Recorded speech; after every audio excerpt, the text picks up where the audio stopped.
26 de março, e seguindo naquela linha, né? Pensar não dói, eu acho. Sabe vocês, não fosse a palavra, simplesmente a civilização não existiria como civilização que nós conhecemos. Por quê? Porque a forma que nós temos de dividir o mundo que eu percebo como outro é por intermédio da palavra. A palavra civiliza, a palavra organiza, a palavra permite a existência de um certo mundo. E mais do que isso, a palavra permite que eu possa receber do outro a sua percepção sobre uma vida que, de uma maneira ou de outra, compartilhamos com uma certa qualidade que nos distingue daqueles que, sem palavras, fazem. O mundo animal compartilha também uma certa percepção do mundo, mas percebam que este compartilhar se dá a partir de situações que são de sobrevivência, os alertas que os animais fazem para os seus grupos,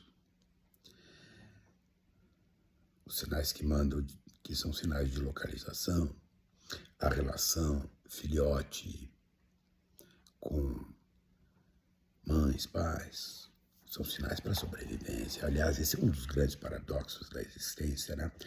Nós humanos somos os animais mais frágeis da existência. Porque pega uma criança, se tu deixar a criança num canto, ela simplesmente vai morrer.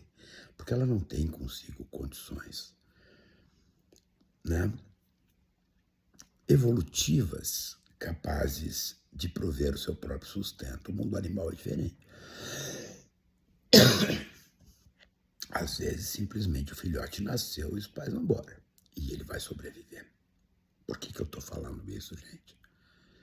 O mundo da política, que é o lugar onde se resolvem as coisas, onde se fazem escolhas, ele existe por conta, ele se organiza por conta da palavra. Se nós não entendermos o que estamos ouvindo, provavelmente quem entende o que está sendo dito seguirá mandando. Observem, o Flávio Bolsonaro está fazendo um esforço gigantesco para se transformar no moderado, o Bolsonaro moderado. Agora observe que o bolsonarismo segue o Bolsonaro independentemente de qualquer coisa que ele fizer. Percebam isso? Agora, a cúpula do movimento bolsonarista pensa, repensa, modula, porque o grupo precisa agir na direção de outros grupos para construir poder. Mas a escumalha, a ratatouille, segue o líder, o mito, fanaticamente. Onde é que eu encontro isso também? Nos Estados Unidos. O Donald Trump lidera um movimento chamado MAGA, Make America Great Again. Faça a América grande outra vez, de novo. Isto é um movimento paralelo ao Partido Republicano, tanto que o Trump não se relaciona. Veja, o cara tem maioria no parlamento americano, mas ele não vai ao parlamento para dividir as posições que toma. Tem a maioria, não faz isso. Por quê? Porque a relação dele se estabelece com um movimento, que pouco importa as cagadas que ele faça, o movimento MAGA é Trump. Ele é um líder carismático, que nem é o Bolsonaro, um líder carismático. A ratatouille, a escumalha, aquele povaréu, não quer saber se o que ele está fazendo é certo ou errado do ponto de vista racional. Ele precisa do grande líder. Os minions precisam de um líder de feições malvadas, normalmente. E assim vão os minions. Observem. Na lógica destes movimentos, existem algumas frases que precisam ser compreendidas. Agora, no Irã, com a guerra, o que diz os Estados Unidos? E Trump, especialmente, ou invertendo, o que diz Trump? Vencido o grande inimigo dos americanos, o Irã, precisamos vencer agora o outro inimigo, o Partido Democrata. É assim que ele fala lá.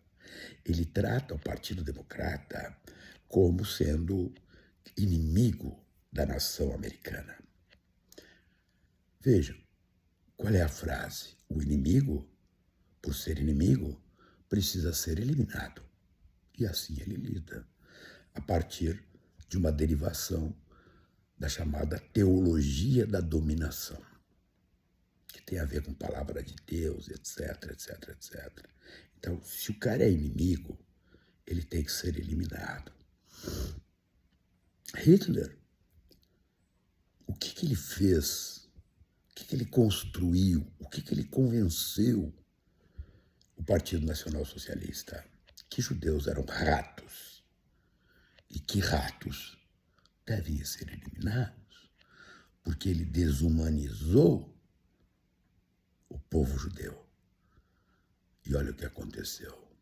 Então, do ponto de vista da construção imaginária de uma relação social, estas frases têm sentido. No mundo democrático, como é que nós tratamos os partidos diferentes, os partidos adversários? Eles são adversários.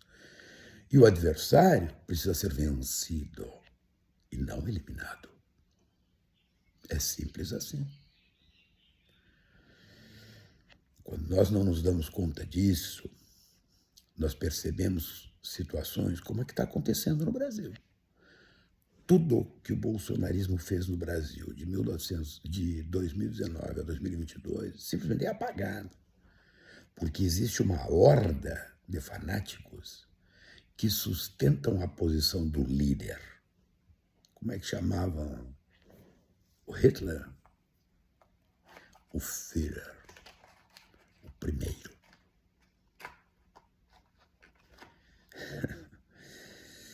Pensar não deveria doer.